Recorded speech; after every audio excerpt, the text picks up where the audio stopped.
June 1960. Paramount Studios. 11:47 p.m. A black Cadillac pulls into a side entrance most people don't even know exists. The engine dies. The door opens. And out steps the most dangerous man in America. Elvis Presley. He's not supposed to be here. She's not supposed to be waiting. But behind that studio door, in a room thick with cigarette smoke and California heat, Marilyn Monroe is checking her lipstick one last time. If that door had never opened, maybe they both would have survived what came next. Hollywood, 1960. The decade is turning. The world is watching. And two of the biggest stars on the planet are drowning. Elvis just got back from Germany. 2 years in the army. 2 years away from the lights. The king returns, but he's different. Quieter. His mother's gone. Priscilla's too young to understand what fame does to a man. And Colonel Parker's got him locked in contracts tighter than a straitjacket. He's lonely. Desperately, dangerously lonely. Across town, Marilyn's marriage to Arthur Miller is a slow-motion car crash. The pills are piling up. The studio heads whisper she's difficult. She shows up late. She forgets lines. She's the biggest star in the world, and she's never felt more invisible. Someone, Byron Yraph, a Hollywood fixer, a man who made problems disappear, saw an opportunity.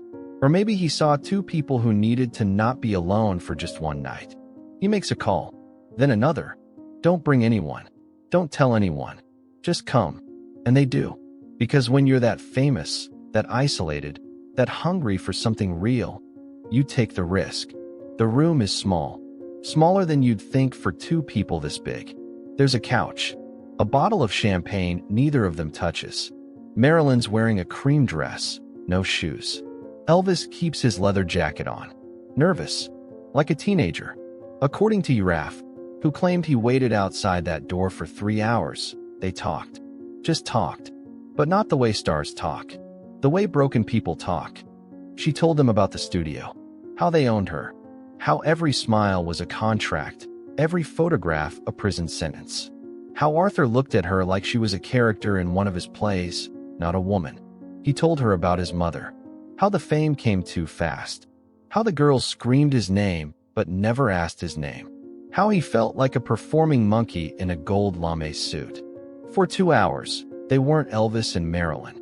They were just two kids from nowhere, Tupelo and Los Angeles, who got too famous, too fast, too young. But then the shift. Yraph said he heard voices rising. Not anger. Something worse. Recognition. Because here's the thing about two damaged people in a room. They either heal each other, or they see their own destruction reflected back. Marilyn wanted to be saved. Elvis wanted to be understood. Neither could give the other what they needed. She asked him, "Do you think we'll ever be happy?" He didn't answer. At 2:34 a.m., Elvis walked out first. No kiss. No phone number. No, let's do this again. Just a nod. The kind of nod soldiers give each other when they know they're both headed somewhere dark. Marilyn left 10 minutes later. Yraph said she was crying, but trying not to smudge her makeup. Why didn't it continue? Some say Colonel Parker found out. Threatened Elvis. Told him Marilyn was box office poison for his squeaky clean image. Others say it was the studios. Two massive stars dating? The press would have eaten them alive. The control would have been lost. But the truth Yraph hinted at before he died, was simpler and sadder. They scared each other. Because when you look into someone and see your own loneliness, your own fear, your own inevitable end, you run. Elvis went back to Graceland. Back to the pills, the girls, the movies he hated. Marilyn went back to the pills, the doctors, the men who promised to fix her. They never spoke again. 2 years later, Marilyn was dead. 15 years after that, so was Elvis. Both alone. Both destroyed by the same machine that made them immortal. So here's what they don't want you to ask. What if that night had been different? What if two broken people had chosen to hold on instead of let go? Could they have saved each other?